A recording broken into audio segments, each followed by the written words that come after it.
뭐해?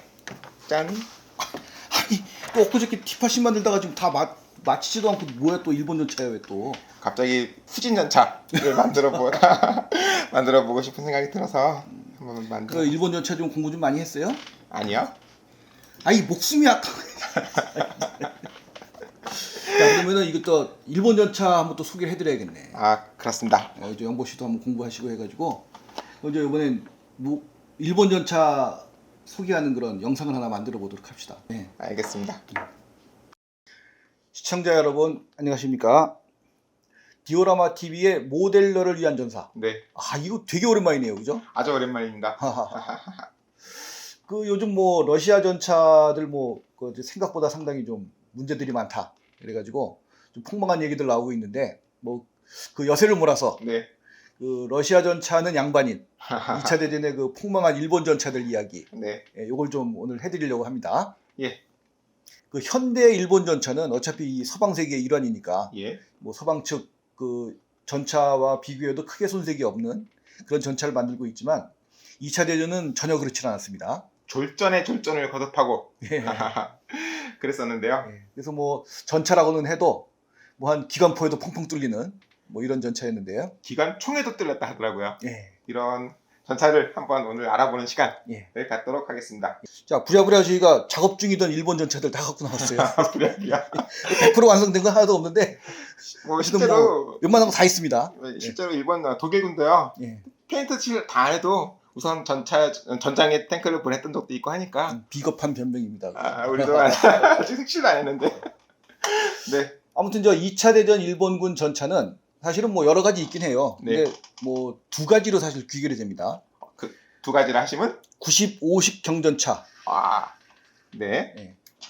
귀엽다. 그다음에 97식 중전차.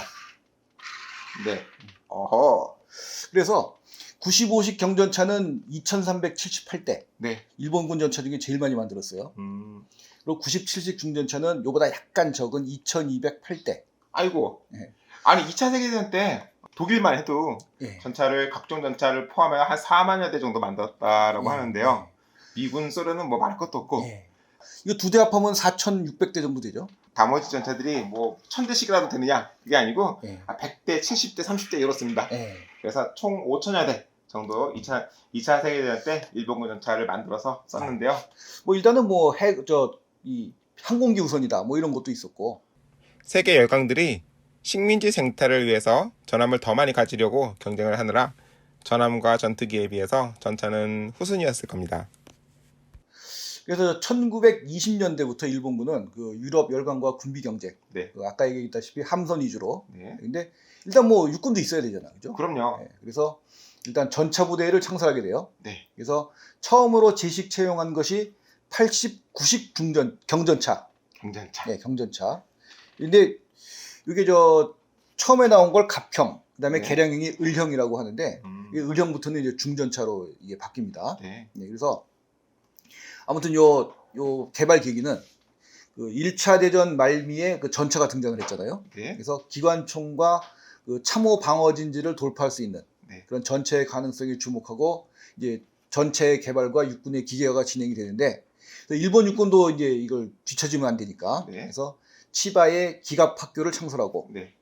마크 4, 휘펫, 그다음에 르노 FT17 등 이걸 소량 수입해서 뭐 사용도 하고 연구도 하고 네. 그다음에 그러다가 1925년도에 국산 전차 개발을 시작. 자국 전차를 개발하겠다. 예. 그래서 4년여간의 개발을 끝에 예. 1929년에 경전차인 89식 경전차 갑형이 탄생하게 됩니다. 예. 총 생산 대수는 1935년까지 283대를 생산했다고 합니다. 예. 그다음에 요 갑형을 개량해서 엔진을 디젤로 바꾼 게 있어요. 네. 그래서 이게 을형이라고 합니다. 음. 그래서 1943년까지 요건 126대. 하하하. 얼마 안 만들었죠, 사실. 네. 그래서 요건 뭐 아까 말씀드린 95식이나 97식의 전초적인 네. 그런 건데 요 89식 전차 갑형은 1932년 상해사변. 그다음에 을형은 1937년 7월에 노구교 사건. 노구교 사건이 뭐죠? 네, 베이징시 서쪽에 이제 루카오차오 다리가 있는데요. 예. 강을 건너는 큰 길다란 다리가 있는데 그 당시 청나라, 몰락해가는 청나라를 세계 열강들이 서로 땅 따먹기를 하겠다, 예. 갈라먹겠다 하면서 베이징에 군대가 이제 진주를 해 있었는데, 이 강을 사이에 두고 이 개입의 구실, 요즘은 자작극이라는 얘기도 있지만 하여튼 예. 그런 전투를 벌이게 됩니다. 예.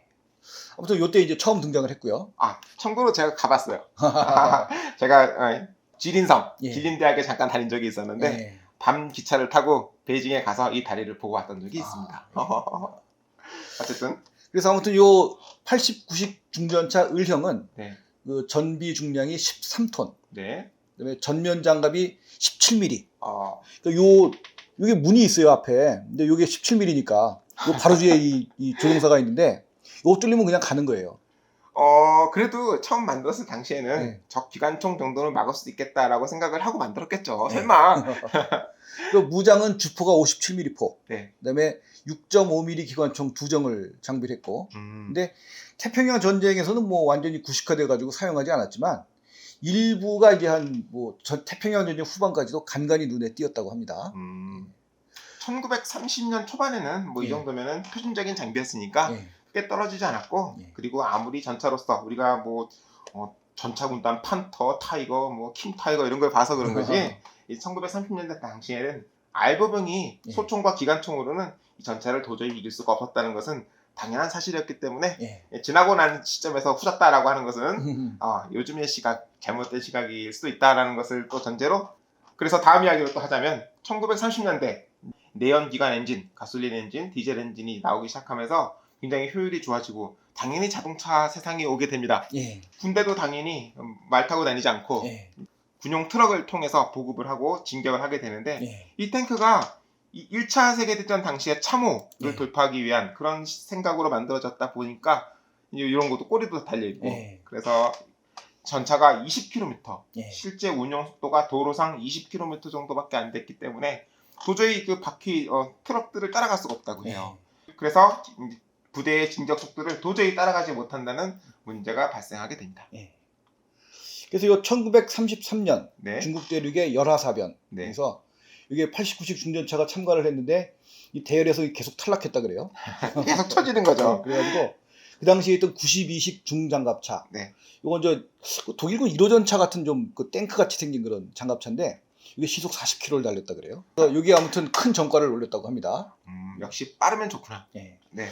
그래서 이제 요런 일을 계기로 이제 다시 또 전차를 개발을 하는데, 네. 그게 드디어 95식 경전차. 그래서 일본 육군은 진격 속도를 높이는 데 필수인 기계화를 네. 위해 이제 신형 전차가 필요하다. 그래서 그래서 신형 기동 전차는 최고 속도 43km를 발휘할 수 있게 하자. 그래가지고 요 새로 개발한 전차가 1935년 네.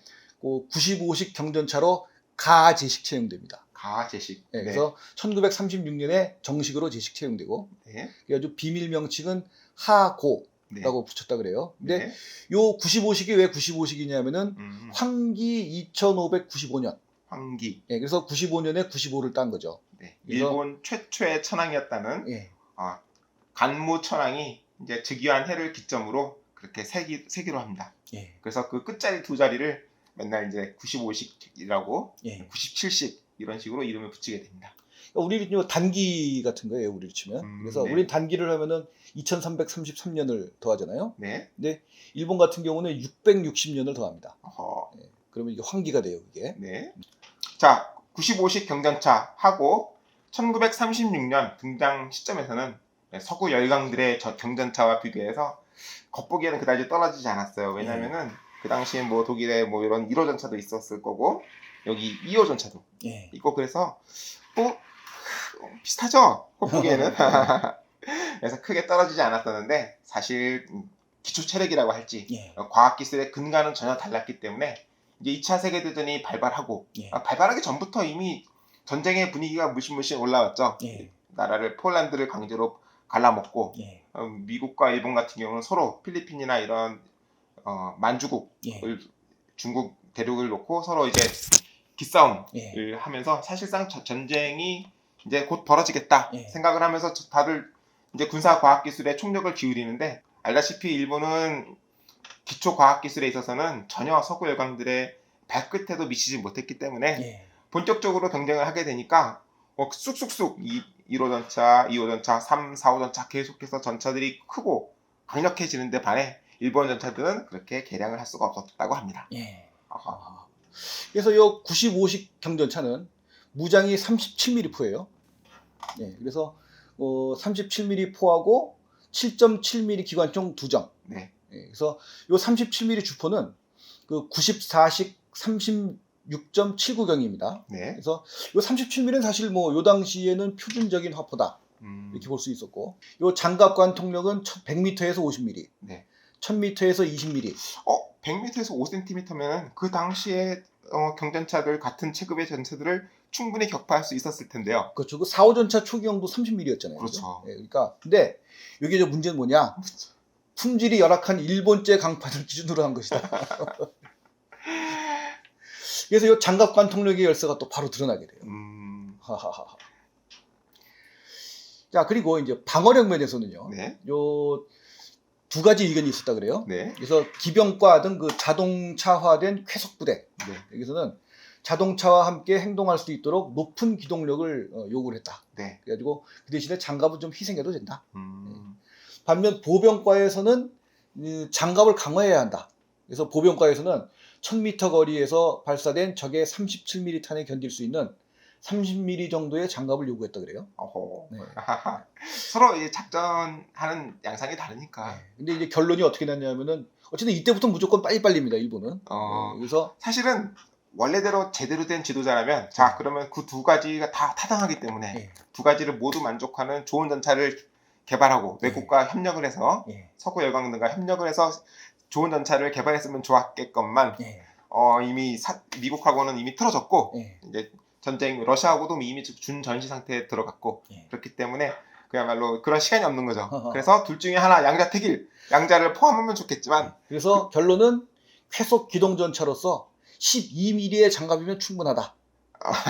그래서 소총탄을 겨우 막을 수 있을 이런 정도입니다. 그리고 요 전차의 본명, 일본에서 본명이라는 말 많이 쓰잖아요. 우리나라 말로 하면 본연의 임무? 그래서 본명의 역할은 97식 중전차가 맡으면 된다. 좀 이따 뭐 설명드리겠지만 뭐 그런 것도 있었고, 그 다음에 또 섬나라니까 어쨌든 외국으로 나가야 될 거 아니에요. 배 타고 나가야죠. 그래서 항만의 그 표준적인 크레인 능력도 또 고려한 것이다. 이게 들어 올려야 되니까 들어 올려서 배에 딱 실어야 되는데. 그 다음에 또 디젤 엔진을 또 경량화할 만한 기술이 없어가지고 또 그만큼 또 장갑을 희생할 필요도 있었다. 이 89식 경전차 나중에 중전차가 되지만 이렇게 엔진 들어가는 공간이 커야 되기 때문에 이렇게 그 전차는 큰데 안은 또 좁아요. 왜? 이 반이 엔진이에요. 엔진을 작게 만들 수가 없었습니다. 그래서 요 둥글잖아요, 그죠? 요건 왜 그런가요? 요 둥근 게 이를테면 이제 경사장갑 같은 역할, 소총탄을 막기 위한 그런 그러니까 장갑을 두껍게 할 엔진의 능력이 없으니까 대신 경사장갑을 채용했다. 그리고 길이가 전체 길이가 4.3m. 네. 이게 2.07m. 높이는 2.28m. 그다음에 중량이 7.4톤. 이 전차 9.5톤입니다. 얘는. 9.5톤이에요. 2톤이나 가볍네요. 그러면서도 무장 이런 것들은 사실 게다가 1인 포탑. 포탑도 작아요. 이게 이제 그래서 비교적 적은 인력과 장비로도 운용하기 쉬운 3명. 경전차 체급의 특성상 전투 준비가 빠르고 그렇죠. 기동력도 준수하지만 요 빈약한 주포와 얇은 장갑이 일본 전차 전체의 공통적인 약점. 여기 이제 바로 문제를 일으키게 됩니다. 그리고 이 포탑이 1인 포탑이에요. 그래가지고 혼자서 포도 쏴야 되고 이 기관총도 쏴야 되고 하나밖에 못 쓰는 거지 사실. 굉장히 좀 비효율적인 그런 문제가 있었습니다. 그래서 이 1937년 7월 7일 노고교 사건. 베이징 서쪽에 있는. 여기 중일 전쟁이 본격화됐는데 요 95식 경전차가 또 실전 투입이 됐어요. 드디어. 그래가지고 처음에는 보병을 중심으로 한 중국군을 상대로 큰 활약을 했다 그럽니다. 그 옛날 타미야 카탈로그에 디오라마도 나옵니다. 그리고 이 움직이는 아무리 느리다고 해도 이 보병형 야포로는 움직이는 목표를 맞출 수가 힘들어요. 그렇기 때문에 첫 실전에서 꽤 쓸모있는 쏠쏠한 활약을 했다고 합니다. 그러나 1939년 5월 노모난 사건에서 이 소련군과 본격적인 전투를 벌이면서 이제 임자를 만나게 돼요. 소련군. 어땠나요? 그래서 1939년 5월에서 9월에 벌어진 제2차 노무난 전투. 네. 이거 어떤 전투죠? 그 중국에 사람이 별로 안 사는 그 예. 광활한 땅을 두고서 일본이 이제 만주국이라는 괴뢰 국가를 세우게 되고 예. 그래서 또 만주 국가를 그 넓은 땅을 소련도 호시탐탐 노리고 있었고요. 예. 또 청나라로서는 또 포기하고 싶지가 않죠. 예. 그래서 우선 소련과 몽골 대 일본과 만주국 예. 이 두 세력이 한라강을 사이에 두고 서로가 강 건너까지가 우리 땅이다 예. 라고 주장을 하니까 누구 말이 맞는지 싸워보자 예. 주장하면서 전투를 벌였는데 예. 이 89식 중전차 이때는 중전차가 됩니다. 예. 34대 경전차가 하고 95식 경전차가 35대 97식 중전차 최신형.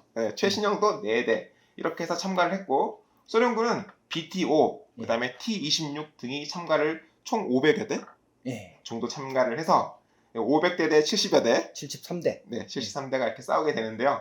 장갑 자체는 서로 비슷했기 때문에 일본군의 이 허접한 포 일견 보기에 표준적인 포로도 소련군 전차를 격파하는 데는 문제가 없었는데 문제는 포가 소련군이 월등히 뛰어났기 때문에 45mm 포. 야 그게 별거 야 무슨 그게 별거 아니지 않냐 싶은데 훨씬 멀리서 쏠 수 있는 거죠. 장포신이에요. 예. 구경도 크고 장포신이기 때문에 포의 위력 자체는 뭐 거의 2배 이상 차이가 나서 그래서 일본군은 뭐 가까스로 뚫은 그런 정도지만 소련군은 멀리서 간단히. 네 간단하게. 그다음부터 일본군 73대와 소련군 500여 대. 네. 그래가지고 일본이 압도적으로 불리한 상황인데 일본은 그래서 그 순식간에 약 30대의 전차를 잃었다 그래요. 거의 반수. 예. 네. 그리고 소련군의 45mm 포를 맞은 그 97식 중전차. 치하. 예. 여기서 요 전차에 탑승해 있던 전차 제3연대장 요시마루 대자가 이제 또 전사를 하게 됩니다. 뭐 죽는 거지 뭐 사실 47mm 포를 맞으면. 네, 그래서 요 일본군이 깜짝 놀래가지고 전차 부대를 조기에 철수시켰다 그래요. 그럼 어떻게 싸워? 근데 이제 일본군이 이제 그 화염병을 사용해서 그래서 육박 공격을 해가지고 한 300대를 격파했다 그래요. 그래서 이 전차전 자체는 승리를 하고 이 전투 자체는 판정승으로 소련이 이기게 되는데요. 그럼에도 불구하고 300여 대나 전차를 잃은 이 졸전 때문에 그러니까 일본군이 또 일단 전투력이 또 상당하다는 거죠. 부분들이. 사기가 높았고요. 그래서 소련군은 우수한 전차 병력을 갖고 있었음에도 불구하고 이 보병의 지원이라든가 이런 전술을 잘못 세웠다는 책임하에 이 총장군이 나중에 죽게 됩니다.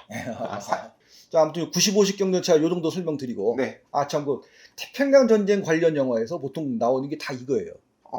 어떤 건 모조품 같기도 하고 뭐 진짜 같기도 하는 전차도 있더라고요. 뭐 필리핀이나 그런 쪽에는 아직도 폐전차들이 있어서 그걸 잘 끌어다가 엔진만 바꿔갖고 이 소품으로 쓰는 경우도 있다고 하는데요. 그래서 아무튼 그 노무난 사건에서 교훈을 얻었을 법도 하나 일본군은 그냥 그대로 95식 경전차와 97식 중전차를 가지고 이제 태평양 전쟁에 돌입을 하게 되죠. 왜 일본은 이런 노무난 전투에서의 노무난 이런 전초전에서 본격적인 전쟁이 들어가기 전에 이런 전투를 실전 경험을 거쳤으면서도 개량을 하지 못했나 이 얘기를 또 후에서 해드리겠습니다. 자, 그래서 이제 두 번째 주역 97식 중전차. 뭐죠? 요거죠, 요거. 이거 좀 만들다 말았지만 조립밖에 안 했습니다. 그래도 전투에 촬영에 나가야죠. 그렇죠. 그래서 이 97식 전차도 허접하기는 마찬가지였어요. 95식 경전차나. 근데 이거 이제 장래 대전차 전투를 염두에 두고 이걸 대형 포탑으로 개수할 수 있도록 차체를 여유 있게 설계한 게 특징이다. 그러네. 딱 봐도 크네요. 그래서 이걸 뭐 그 일본 서적 보면은 마치 그 독일군 3호 전차처럼 이 선진적인 설계를 했다. 뭐 이런 말도 나옵니다. 이런. 그래서 아무튼 총계 2208대가 생산되면서 태평양 전쟁 전 기간 동안 주력으로 사용. 요 97식 중전차의 개발 계기는 89식 중전차의 약점인 기동력을 개선하기 위해. 이 친구의 약점. 그래서 1936년부터 개발을 시작. 그래가지고 요걸 이제 치하라고 부릅니다. 치하인데 그 아까 처음에 그 95식 경전차를 하고라고 했지만 그때랑 또 약간 또 이게 분류 방법이 달라졌어요. 그래가지고 이게 왜 그러냐면은 열강에서 이걸 그 제대로 알지 못하도록 비밀 명칭을 만든 겁니다. 그래서 치하. 개발 명칭. 치하인데 치는 그 일본어의 그 중 가운데 중. 추센. 추라고 읽으니까 그 추의 첫 자인 찌. 찌를 이제 쓴 거고요. 그 다음에 하는 뭐냐면은 이로하의 한데 이게 뭐냐면은 일본의 그 오시붐이 있잖아요. 가나 오시붐을 한 글자씩만 써가지고 그 시를 하나 만든 게 있어요. 동요라 그러나 시라 그러나 노래라고 합니다. 네, 노래가 만들어가지고 이게 그 순서가 이로하니 호해도 이렇게 나가는데 네. 이걸 그래서 그 어린애들 일본어 그 배울 적에도 그걸 이제 외우면서 네. 예, 일본어를 교육하는 뭐 그런 데도 사용을 하고 그래서 일본에서는 마치 이것도 알파벳처럼 사용을 해요. 그렇기 때문에 예. 이로하. 이로하 그래서 중전차의 세 번째다. 네. 그러면 그 중전차의 첫 번째와 두 번째는 뭐냐? 네. 예, 그럼 이게 80, 90 중전차가 있었잖아요. 네. 그래서 요거를 치2가 80, 90 갑형, 네. 치로가 80, 90 을형, 네. 그다음에 요게 치하. 네. 그래서 중전차의 세 번째. 예. 우리말로 바꾸자면 예. 중전차 가형, 중전차 나형, 다형이 되겠습니다. 그렇죠. 예. 그래서 이게 그렇게 해서 붙여진 이름이고요. 네. 근데 이게 요 97식 중전차는요 개발할 때 일본 전차로서는 상당히 이례적으로 두 개사 경쟁으로 선정을 했다 그래요. 아니 일본이 그렇게 좋은 전차 개발 회사가 두 개나 있었어요? 그래서 얘가 치하잖아요. 네. 그래서 요 경쟁이 되는 또 하나의 차량은 치이로하니 되면 치니가 되는 거죠. 치하와 치니가 이제 경쟁을 하는 겁니다. 서로 따로 개발을 해봤더니 어떤 게 좋았나요? 네, 그래서 치하는 미쓰비시 중공업, 네. 치니는 오사카 공업에서 만들었는데 요 당초에 그 1936년 7월에 열린 군수심의회에서 네. 육군 측에서는 중량이 좀 늘어나더라도 네. 좀 고성능이면 좋겠다. 뭐 당연하지. 네. 그렇죠, 당연하죠. 네. 네. 그런 의견을 냈고 네. 참모본부 측에서는 경량에 운반하기 쉽고 값싸게 대량 배치할 수 있는 전차가 좋겠다. 왜냐하면 예산은 한정되어 있고 네. 또 운반을 해야 되고 네. 그러려면은 아무래도 작고 가벼운 전차가 실질적인 전력이 높겠다라는 의견을 낸 거죠. 아까도 말씀드렸지만 이 두 가지를 다 만족할 수 있으면 좋을 텐데 그럴 여력은 없으니까 결국 둘 중에 하나를 골라야 됩니다. 그래서 선택은? 그래서 치하의 시제 차량이 그 15톤짜리가 나왔어요. 네. 그래서 2인용 포탑을 가진 차량. 네. 여기 이제 그 육군 측의 그 의견을 반영한 거죠. 네. 그다음에 치니는 1인용 포탑. 네. 9.8톤짜리. 그래서 요거는 그 95식 경전차를 좀 확대 개량한 이런 형식인데요. 참모본부입니다. 참고로 참모본부의 주장은 그랬어요. 그래서 여기 이제 해보니까 아무래도 뭐 센 전차가 좋긴 하잖아요. 그래서 그걸 말할 필요도 없죠. 참모본부에서 요 치하를 근데 이제 이게 시제 차량이 15톤이 나오니까 요걸 12톤으로 좀 경량화해달라. 근데 이제 기술본부에서 아이고 그게 되겠냐.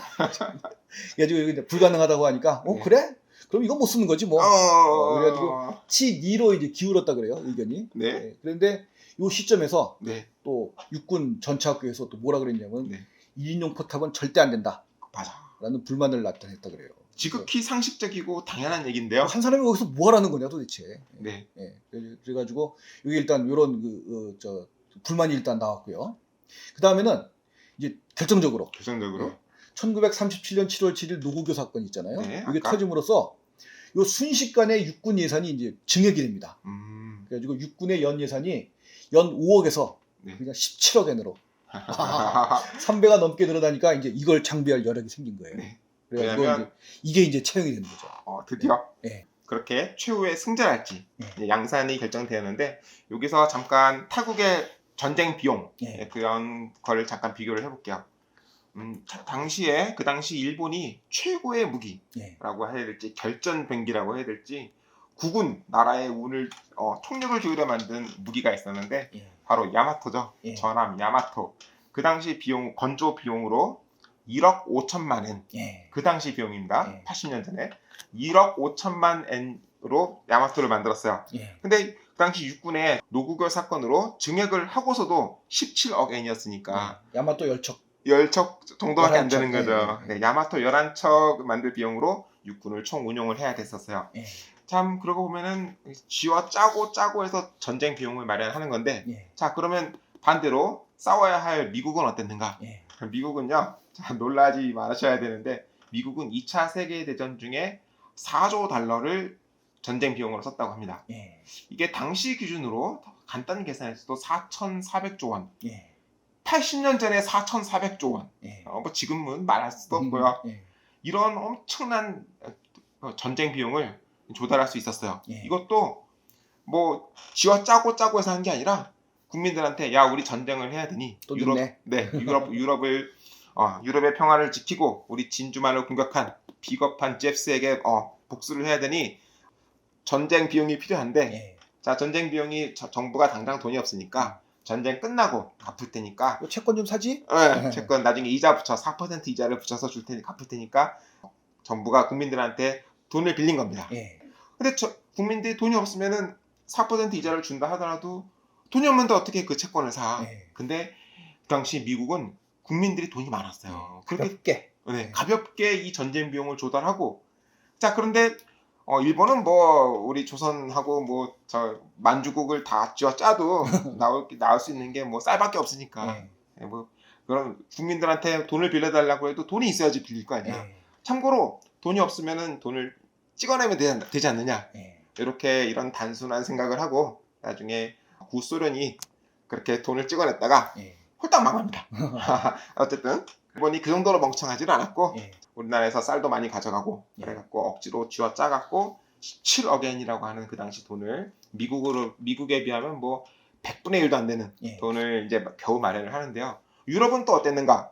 유럽은 마찬가지로 국민들한테 돈을 좀 손을 벌리고 싶은데 마찬가지로 유럽도 국민들이 돈이 없어. 그래서 갖고 있는 전쟁을 해야 되겠고 하니까 예를 들어 영국 같은 경우는 영국 런던의 자본가들과 귀족들이 자기가 갖고 있는 이제 회사의 경영권을 담보로 미국에 돈을 빌리게 됩니다. 그래서 그 돈을 나중에 전쟁이 끝나고 갚지를 못해 갖고 세계 경제의 중심이 미국으로 건너가는 그런 결과로 이어집니다. 그만큼 전쟁은 어떻게 보면은 돈으로 경제력으로 하게 되는데 그만큼 미국의 경제력이 어마무시했다라는 것을 배경 설명으로 드립니다. 그래서 1937년 황기 2597년 97식 중전차로 제식 태용되고요. 그다음에 1938년 3월에 양산형이 이제 완성이 됩니다. 드디어. 그래서 이 성능이 일단 기동성에서는 높은 수준이에요. 그래서 200마력의 공랭 디젤 엔진, 시속 40km. 그래서 95식 경전차와 같이 작전을 할 수가 있고. 드디어 같이 이렇게 같이 다닐 수가 있게 됐어요. 그다음에 공랭식이니까 뭐 만주의 혹한에서 냉각수가 필요 없습니다. 얼어붙을 필요가 없는 거죠. 그다음에 디젤은 또 적의 공격에서 불이 잘 안 붙는다. 이런 장점도 있어요. 근데 요 200마력 디젤 엔진이 실제로 뭐 170마력 정도 나왔다 그래요. 그리고 이제 내구성까지 생각한다면 140마력 정도 출력으로 운영을 해라. 이 일본의 특징인데요. 연구실에서 열심히 공부해서 엔지니어들이 좋은 시제품을 만들면 이제 공장에 가져가서 양산을 해야 되는데 이 공작 기계도 열악하고 아무래도 실제 공장에서는 그만큼 기술 수준이 높지 않기 때문에 실제 만들어 보면은 그 성능이 안 나오는 거죠. 그래도 납품은 해야 되니까 급합니다. 지금 중국의 국민군이 이제 국민군뿐만 아니라 공산당까지 합작을 해갖고 일본군을 공격하기 시작했어요. 그리고 우리나라도 독립운동을 열심히 하고 하니까 도저히 버틸 수가 없어서 급하니까 당장. 그래서 디젤 엔진이 또 가솔린 엔진보다 좀 크기 때문에 엔진 무게가 1.2톤. 이 전차가 이렇게 길어서 내부가 넓냐 절대 안 그렇고요. 이 전차가 거의 엔진이 그 40%를 차지하고 이 앞도 그래서 되게 좁습니다. 그래서 1.2톤이면 사실 뭐 얼마 안 될 것 같기도 하지만 전체가 15톤이니까 이게 큰 거예요. 사람도 심장이 요만하잖아. 실제로는 몸은 이렇게 커도. 그리고 이 시동 걸 때 우리 뭐 일본말로 세루 모터라 그러잖아요. 세루. 그래서 두 개를 동기화해서 돌려야 된다 그래요. 그래서 이게 또 쉽지 않아 가지고 다른 전차나 견인차의 도움으로 시동을 거는 경우도 많았다. 그다음에 이제 엔진을 또 여러 회사에서 생산을 했다고 하는데 이 엔진들이 또 호환이 안 된다 그래요. 다 달라 이게. 우리나라 전쟁 전에는 센티미터나 이런 것들을 이제 널리 보급이 안 돼서 도량형이 정확히 통일이 안 됐었기 때문에 만드는 사람마다 좀 약간 다른 거예요. 그래서 거기다 또 몇몇 수입 부품은 이제 전쟁이 나니까 조달이 안 되잖아. 이제 적으로 돌아섰기 때문에 이제 무기를 조잡한 모조품을 사용하는 이런 문제가 또 생겨가지고 이게 여러 가지 어쨌든 문제가 많았다 그래요. 문제투성이지만 그래서 결과적으로 구미 열강의 전차들이 출력 중량비가 그러니까 톤당 마력이 15마력 정도였던데 비해서 97식은 11.3마력. 거기다 또 디젤이라서 가속 성능도 별로 좋지 않았다. 그나마도 이게 스펙상에 그렇다는 얘기고 실제로는 그보다 더 떨어졌다. 엔진이 크고 무거우면서 출력은 떨어지는 이런 삼중고에 자, 근데 요 한 가지 선진적인 부분이 있었어요. 어떤 점이? 이게 보면 이게 안테나거든요. 맞아. 그러니까 전차마다 전부 다 무선 장비를 갖고 있었다는 거죠. 1937년 당시에는 무전기를 다 갖춘 전차가 그렇게 많지 않았어요. 다 깃발로 이렇게 하는데 우리 그 독일 전차 부대의 아버지 네. 그 구데리안 장군이 처음에 그 전차 부대를 만들면서 내세웠던 게 네 가지. 네. 화력, 방어력, 기동력. 이거 뭐 당연한 거고요. 그다음에 네 번째가 무선 장비예요. 네. 무선 장비를 갖출 것. 그래서 이 굉장히 선진적인 개념입니다. 네. 그래서 이건 정말 일본 전차답지 않은 선진적인 부분이었다. 물론 무전기 성능이 좋지는 않았지만 그래도 이 깃발로 500대를 지휘하려니 첫 번째 차량이 깃발을 들면 500대 쪽에서는 명령이 올라면 한참 걸리는데 그래도 그나마 무선 장비가 있었다. 선진적인 점입니다. 그리고 이 주포는 89식 중전차와 똑같은 57구경, 57mm 포. 기본적으로는 같은 포예요. 같은 포인데 요 뭐 작동상의 좀 효율성을 높인 좀 개량형인데 요 길이는 18.4구경. 네. 이게 원래 보병 지원용으로 만들어져서 장갑 관통력은 사실상 제로. 그리고 요 포탑을 선회하지 않은데 요게 좌우로 10도씩 움직인다 그래요? 이 세부 조종을 어깨로 대고 인력으로 이렇게 조종을 했다고 그리고 하니까 포 옆에 여기 어깨를 걸치는 게 있어요. 이렇게 하고서 이렇게 이제 보고서 이제 쏘는 건데 요게 행진간 사격에서 목표를 따라가기가 편하다 그래요. 이동하면서 그래서 기동간 사격. 일본군은 이런 행진간 사격을 중시해서 집중적으로 훈련했다. 이 포탄의 무게는 3kg인데 이게 그 포수가 장전수 없이 그러니까 이렇게 쏘면서 한 손으로 이렇게 넣는 거죠. 이렇게. 왼손이죠. 이제 오른손. 오른손이죠. 오른손이구나. 이렇게 이제 쏘는데 요 한 손으로 장전할 수 있는 한도를 생각한 거라 그래요. 그래서 포탑도 작은가? 이렇게 포탑 벽에 걸쳐 있는 거를 뽑아갖고 장전하면서 조준을 유지하면서 장전을 해서 이 왼손으로 쏜다. 진짜. 그리고 요 방어력은요. 방어력? 그 당시 세계 그 주류였던 37mm 포. 이걸 포탄을 막을 수 있는 장갑으로 설정을 하는데 그 일본군 95식 경전차에서 사용하는 94식 37mm 포를 150m 거리에서 쐈다 그래요. 네. 그랬더니 이게 가까운 거죠, 사실. 그래서 이때 견딜 수 있는 정도로 25mm를 했다. 측면도 25mm. 그 정도 막을 수 있도록. 그러니까 근데 허접한 포라는 걸 몰랐겠죠. 그리고 포 방패만 50mm, 나머지는 25mm. 그리고 장갑의 접합은 리벳 접합 방식. 그래서 요 리벳 접합은 사실은 우리 예전에 한번 이탈리아 전차 때 한번 얘기를 했지만, 이게 적탄을 맞았을 때 이게 탁 튀어나오면서 다칠 수가 있거든요. 그러니까 포탄이 리벳을 딱 때리면 리벳이 쏙 안으로 들어와서 그렇죠. 장갑은 그대로 있는데 리벳만 쏙 들어와서 사람을 뚫어버립니다. 근데 이걸 그 용접으로 만들 자신이 없었다 그래요, 기술적으로. 나중 가면 이제 용접이 돼요. 나중 가면 용접이 되지만 1937년 당시에 포탑 천정하고 몇 군데만 제외하고 전부 다 이제 리벳 접합 방식을 도입했다. 그래서 이런 성능을 갖고 있었고, 그다음에 그 재원을 이제 종합해서 말씀드리면 그 전투 중량 15톤, 전면 장갑 25mm, 그다음에 주포는 57mm. 그다음에 부무장 77.7mm 기관총 2정. 그다음에 최고 속도는 시속 38km. 그래도 시속 20km에서 38km로 거의 2배 향상이 이루어졌네요. 근데 뭐 어차피 저게 좀 빈약하잖아요. 그래서 이 뭐 상식적으로 생각하면 이 빈약하니까 뭐 전쟁터에 나가서 뭐 장갑을 덧대거나 이런 우리 보통 왜 4호전차 보면 예비 캐터필러 잔뜩 싣고 막 이러잖아요. 셔먼 전차는 뭐 공구리까지 바르고. 근데 그런 걸 할 만도 한데 이 허접한 방어력을 가진 전차를 전혀 손을 대지 않았다고 합니다. 왜 그럴까요? 그래서 이게 그 천황폐하가 하사한 무기를 믿지 못하고 거기다 손을 댄다는 것은 불경이다. 아이고야. 이게 뻥일 것 같은데 사실이에요, 이게. 그래. 아무리 봐도 뻥 같아. 근데 사실이에요, 이게. 그래요? 그래가지고 근데 뭐 어쨌든 이 차 타고 너무 무서울 거 아니야, 일단. 그러니까 이거 뭐 타고 18 뭐 죽으란 얘기냐? 이러면은 딱 이거 한마디로 다 정리가 된다고요. 뭐라 그랬어요? 귀관은 목숨이 아까운 것인가? 뿅.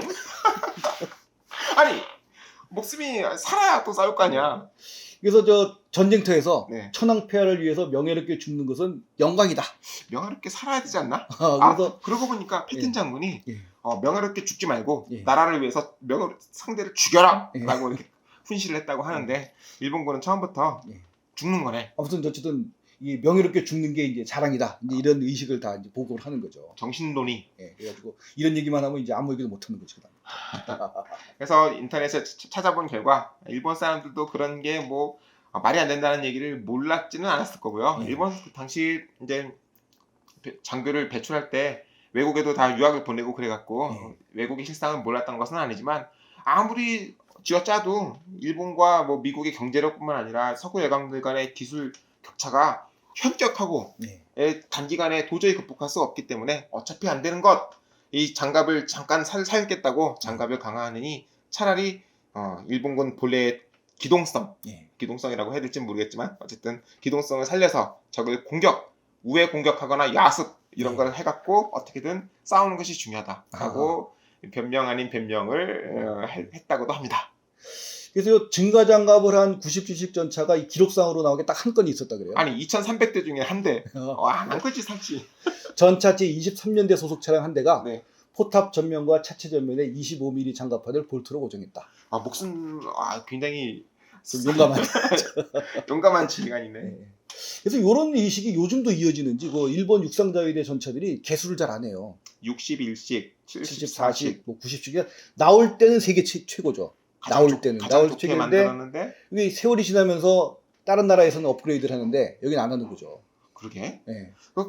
찾아보니까 이제 74식 전차가 900대를 만들어서 400대 버리고 현재도 500여 대를 수명 연장을 해서 사용하고 있는데 74식 전차도 충분히 M60 패턴에 상당한 전차이기 때문에 현대화 개수, 열량상이라든가 각종 전자장비를 보강을 하면은 충분히 2성급 전차로서 2성급이 뭐야 1.5성급 전차로서 사용할 수가 있을 것 같은데 한 4대인가 정도 열량상 장비를 개수를 하고 나머지 496대는 아직도 그대로래요. 사실상 시험용이라고 봐야겠죠. 4대면 그죠. 그러게 이상하게.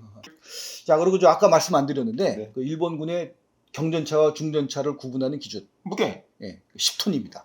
10톤. 10톤이 넘으면 중전차, 10톤이 안 되면 경전차. 그러니까 이탈리아군하고 비슷한 거죠. 그래서 그렇게 이제 교리를 정하고 나면서부터 이름을 바꾸게 되는 거네요. 자 이제 1부를 여기까지 하고 이제 그 2부는 요 일본군 전차의 전투 기록 그리고 요 97식 전차가 이제 주포를 강화하게 돼요. 그래서 97식 전차 개 요거 저 소개를 해드리고 그 다음에 마지막에 또 본토 결전용 전차들 이런 걸 좀 소개를 해드리는 그런 시간을 좀 갖도록 하겠습니다. 다음 시간에는 뭐 또 서구 열강들의 전차와 싸워서 어떻게 되었는가도 말씀드리도록 하겠습니다. 또 우리 구독과 좋아요 좀 많이 해주시고요. 이제 또 2부에서 찾아뵙도록 하겠습니다. 감사합니다.